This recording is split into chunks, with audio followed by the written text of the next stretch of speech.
News click की स्वतंत्र और आजाद पत्रकारिता को समर्थन दीजिए। इस लिंक पर क्लिक कीजिए, ज्वाइन पर क्लिक कीजिए और उसके बाद हमारी मेंबरशिप को ग्रहण कीजिए। आपके सामने 3 विकल्प हैं। नमस्कार, स्वागत है आपका न्यूज चक्र में। और एक बार फिर मैं अपने दर्शकों का तहे दिल शुक्रिया अदा करना चाहूंगा कि आप लोग इसी तरह से न्यूज क्लिक के हाथ मजबूत करते रहें। और न्यूज चक्र में आज जो विषय मैं आपके सामने लेकर आया हूं वो आपके स्क्रीन पर है दोस्तों।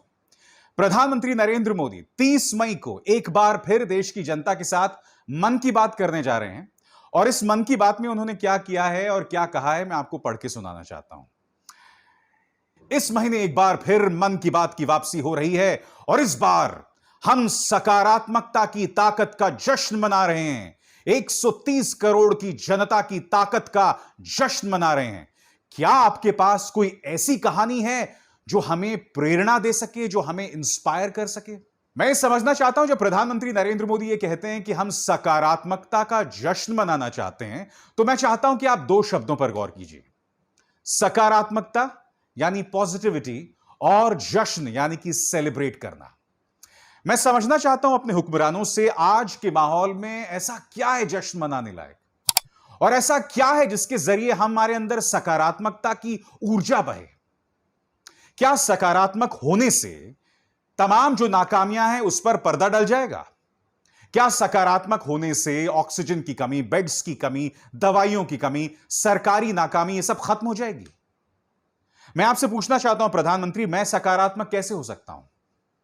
कल ही पापा ने मुझे खबर दी कि सलीम रोमानी अंकल, जिनकी गोद में मैं खेला हूं, उनकी मौत हो गई। मैं कैसे सकारात्मक हूं बताइए?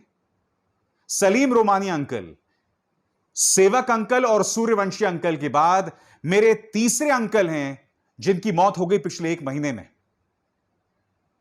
तीनों की गोद में मैं खेला था। मेरा अपना ममेरा भाई 27 साल का विनय शर्मा इस वक्त जिंदगी और मौत के बीच झूल रहा है। पिछले 6 दिनों से उसको होश नहीं आया, उसके लंग्स में जबरदस्त इंफेक्शन है। मैं आपसे जानना चाहता हूं, मेरी मौसी कहां से सकारात्मकता लाए, बताइए ना मोदी जी। आप कह रहे हैं सकारात्मकता का जश्न मनाया जाए। कैसे जश्न मना सकते हैं तमाम लोग? मैं तो ये नहीं भूला हूं ना कि मां गंगा के सामने खड़े होकर किसी ने बहुत बड़ा दावा किया था कि ना मुझे किसी ने बुलाया है ना मैं यहां आया हूं, मुझे तो मां गंगा ने बुलाया है। और मां गंगा के सामने क्या हो रहा है अब मैं आपको बताता हूं। आपके स्क्रीन पर यह है बक्सर का नजारा दोस्तों। यह क्या कहता है दोस्तों? बक्सर में कम से कम 40 शव जो हैं गंगा के तट पर आकर बह रहे हैं। यह तस्वीर देखिए, एनडीटीवी ने इसे ब्लर कर दिया है। इस तस्वीर में दिखाई दे रहा है कि किस तरह से लाशें छितरी पड़ी हैं बक्सर पे, और यह गंगा के तट पर है। मैं समझना चाहता हूं, यहां पर इस तस्वीर को देखकर, इस नजारे को देखकर, इस विभत्स नजारे को देखकर हम कहां से सकारात्मकता लाएं? हम कैसे इसमें जश्न मनाएं, मुझे बताइए ना। क्योंकि किसी की जवाबदेही तय नहीं की गई है। आगे मैं आपको बताऊंगा कि बिहार के अंदर और क्या हो रहा है और कोई जवाबदेही नहीं है। मैं आपको एक और तस्वीर दिखाना चाहता हूं। भारत समाचार की एक खबर है आपकी स्क्रीन पर, पढ़ के सुनाना चाहूंगा। नदी में बहकर आए शवों का लगा अंबार। गहमर के कई गंगा घाटों पर इकट्ठा हुए शव जल प्रवाह किए हुए बताए जा रहे हैं। शव गंगा घाट पर शवों की बदबू से लोग परेशान। डीएम ने अधिकारियों की टीम मौके पर भेजी। यह है गंगा घाट पर शवों की बदबू से परेशान लोग। गांव में त्राहिमाम मचा हुआ है, हाहाकार मचा हुआ है। हम कहां से सकारात्मकता लाएं प्रधानमंत्री? और आपको कौन सी इंस्पायरिंग स्टोरी चाहिए जिससे मैं अपना दिमाग इन खबरों से हटा सकूं? आप मुझे बताइए। मैं नहीं भूला हूं, हमीरपुर की नदी में, हमीरपुर के पास नदी में लाशें बह रही थीं। मैं नहीं भूला हूं कि किस तरह से गंगा की तट पर, यमुना की तट पर बड़ी तादाद में लाशों को जलाया जा रहा था।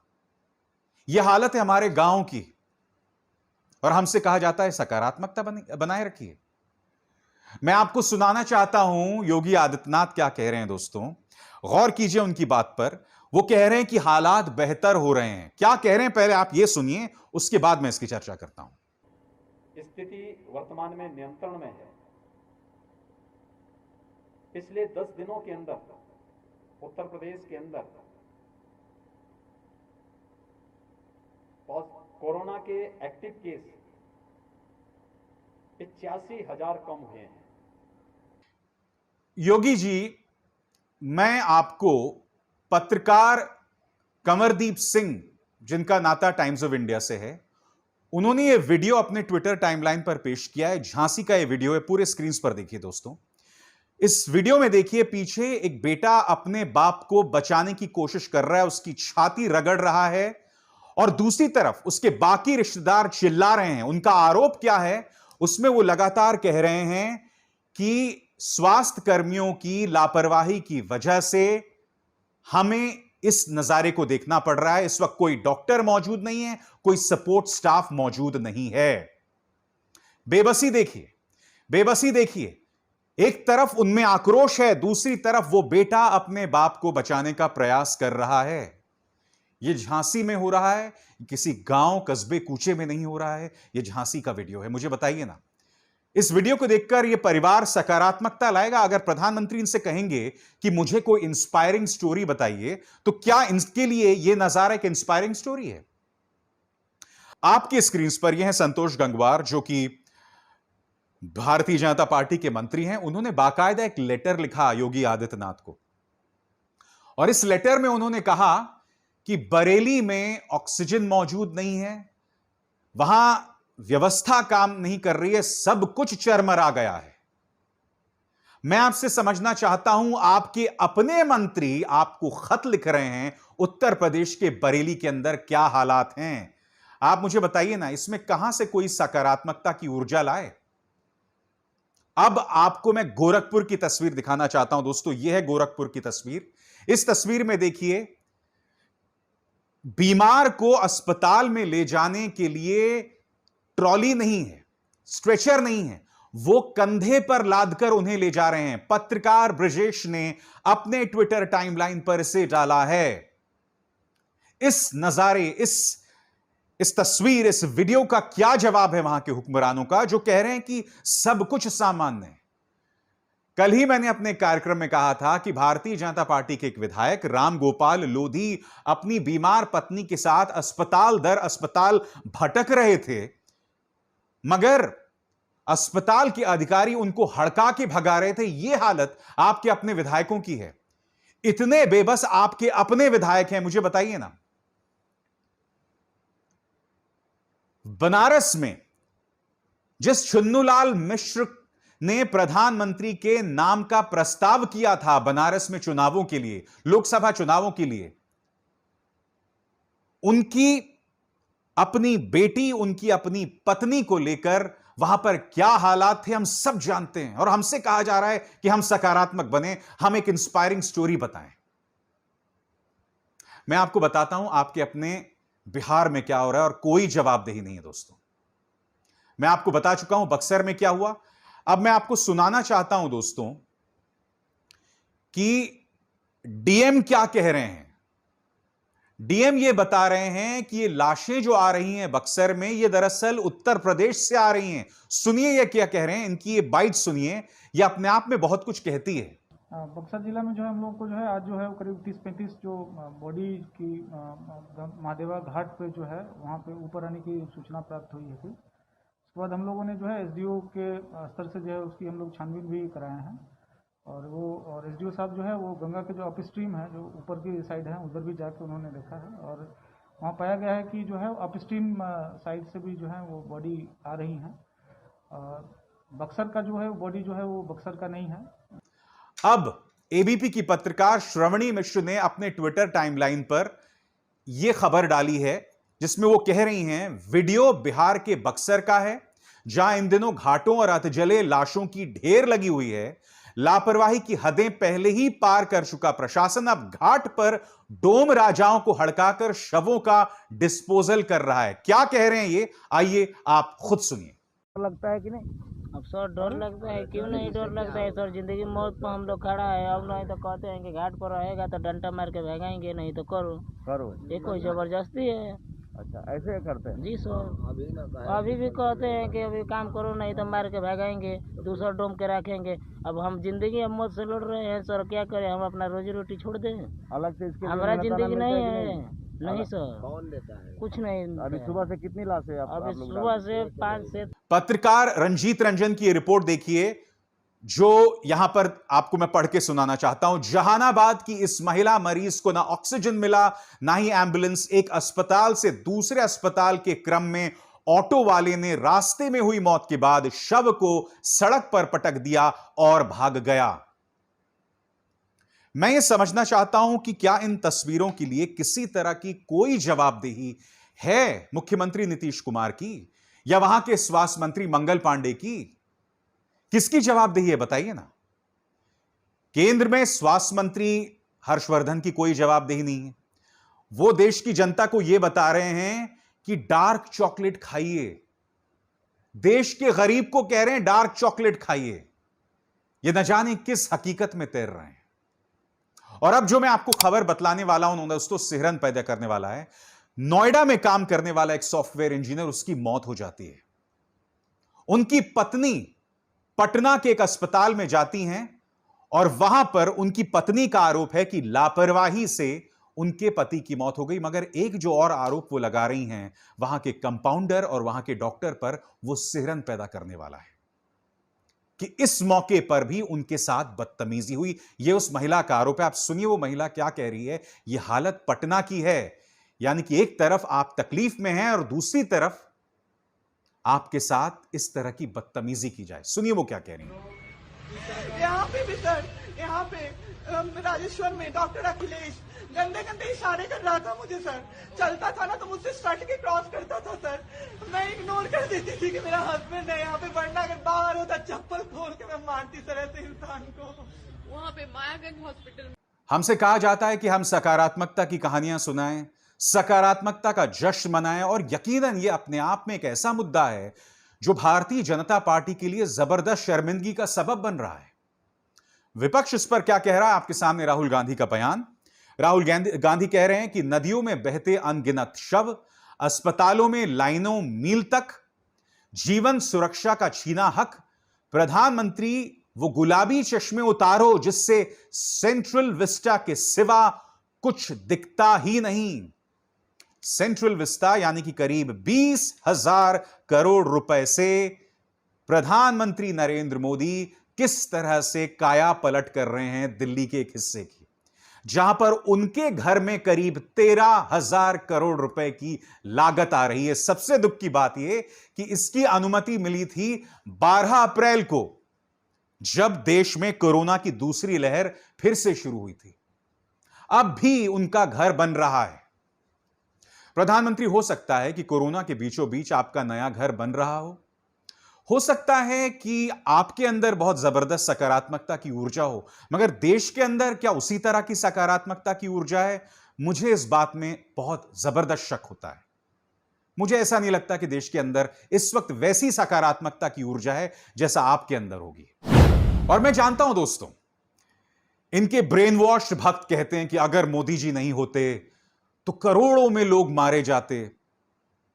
मैं आपको यह बताना चाहता हूं कि गुजरात के अंदर जो आप तस्वीरें देखते हैं, जहां शवों की लाइनें लगी हैं, जहां लोगों को इलाज नहीं मिल रहा है, उत्तर प्रदेश की जो आप तस्वीरें देखते हैं, मध्य प्रदेश की जो तस्वीरें आप देखते हैं, क्या आपको कहीं और दिखाई दे रहा है? और मैं आपको सिर्फ 2 मिसालें देना चाहता हूं। सबसे पहले आपके स्क्रीन पर सुप्रीम कोर्ट ने मुंबई के बीएमसी की तारीफ की। वहां जो इकबाल सिंह चहल हैं, बीएमसी के जो कमिश्नर हैं, जिस तरह से उन्होंने कोरोना को हैंडल किया उसकी तारीफ की। यह तारीफ कोई और नहीं, सुप्रीम कोर्ट कर रहा है।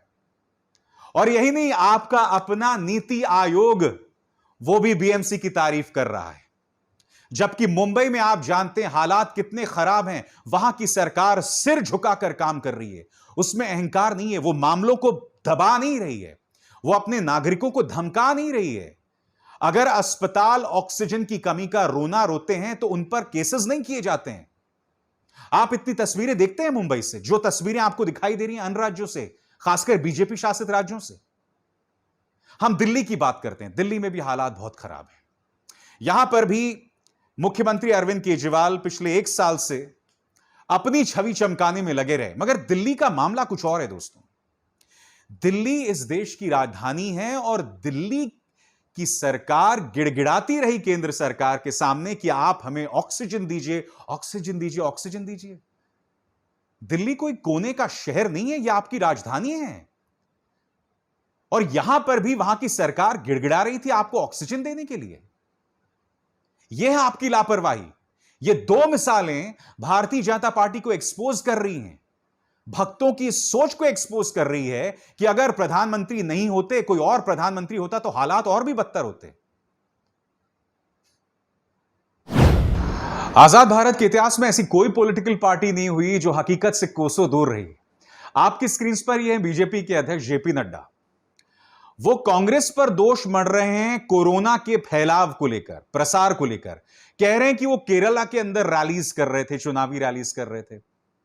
और आप बंगाल के अंदर क्या कर रहे थे बताइए ना। बंगाल के अंदर आपने 1 नहीं 2 नहीं 8 चरणों में मतदान करवाया। चुनाव आयोग पर किसी और ने नहीं बल्कि मद्रास हाईकोर्ट ने उंगली उठाई थी कि आप पर खून का केस क्यों ना कर दिया जाए। दिल पर हाथ रख के बोलिए नड्डा साहब, आपको क्या लगता है कि आपकी मर्जी के बगैर चुनाव आयोग हिल सकता है? वो चाहते तो तमाम चुनाव 3 चरणों में खत्म हो सकते थे, मगर आपने 8 चरणों तक खींचा ताकि आप सत्ता में आ सके। 75 सीटों के लिए पूरे देश को आपने कोरोना में झोंक दिया और अब आप कांग्रेस को दोष मढ़ रहे हैं। आप ये बात कह कैसे सकते हैं? यकीनन राजनीतिक रैलीज एक वजह हैं, मगर राजनीतिक रैलीज में गर्व करने की बात कौन कर रहा था? मैं नहीं भूला हूं प्रधानमंत्री नरेंद्र मोदी उस रैली में क्या बोल रहे थे कि मेरी नजर जहां तक जा रही है मैं वहां तक भीड़ देख रहा हूं। किसी एक रैली में, मैं आपको चुनौती देता हूं नड्डा साहब, किसी एक रैली में प्रधानमंत्री ने वहां आई भीड़ से कहा कि आप चेहरे पर मास्क पहनिए, या आप लोगों ने मास्क क्यों नहीं लगाई हुई है? जब आप पर हमले शुरू हुए तब आपने भीड़ दिखानी बंद कर दी थी। आप भीड़ में सिर्फ उन लोगों को दिखा रहे थे जिनके चेहरे पर मास्क है। आप लोग नैरेटिव को इस तरह से बदलते हैं, आप लोग सोच पर इस तरह से काबू पाते हैं, आप जनता को हकीकत से इस तरह से दूर रखते हैं। मुझे अजीब लगता है जब जेपी नड्डा साहब कांग्रेस पर ब्लेम कर रहे हैं या उन पर दोष मढ़ रहे हैं। और जाते जाते दोस्तों एक और तस्वीर दिखाना चाहता हूं। मैंने हर बार आपके सामने मुद्दा उठाया है कि किस तरह से कुंभ अगले साल भी हो सकता था। नतीजा यह है कि कुंभ के होने की वजह से उत्तराखंड में कोरोना के केसेस 1800% बढ़ गए। अब मैं आपको एक तस्वीर दिखाना चाहता हूं बदायूं जिले की। वहां एक काजी की मौत होती है और यह देखिए भीड़, देखिए दोस्तों आपकी स्क्रीन में यह भीड़ जा रही है, यह उनकी अंतिम यात्रा है और उसमें भीड़ देखिए। आप अंदाजा लगा सकते हैं कि यह रैली इस भीड़ के चलते इस इलाके में कोरोना का किस तरह से विस्फोट होगा। कल का यह वीडियो है दोस्तों मक्का मस्जिद का, और यहां देखिए किस तरह से भीड़ मौजूद है। बैठे हुए इनमें से कई लोगों ने मास्क नहीं पहने हुए हैं। धार्मिक मान्यताओं के चलते हम लोग इतना अंधा कैसे हो सकते हैं? बदायूं और हैदराबाद के मक्का मस्जिद की ये 2 तस्वीरें, इसे आप धर्म के साथ जोड़ सकते हैं जैसे कुंभ को जोड़ा जा रहा है, मगर इसके पीछे जो लापरवाही की दास्तान है, क्या आप उससे खुद को जुदा कर सकते हैं? मेरी इस बात पर गौर जरूर कीजिएगा। न्यूज चक्र में बस इतना ही। अभिसार शर्मा को दीजिए इजाजत। नमस्कार।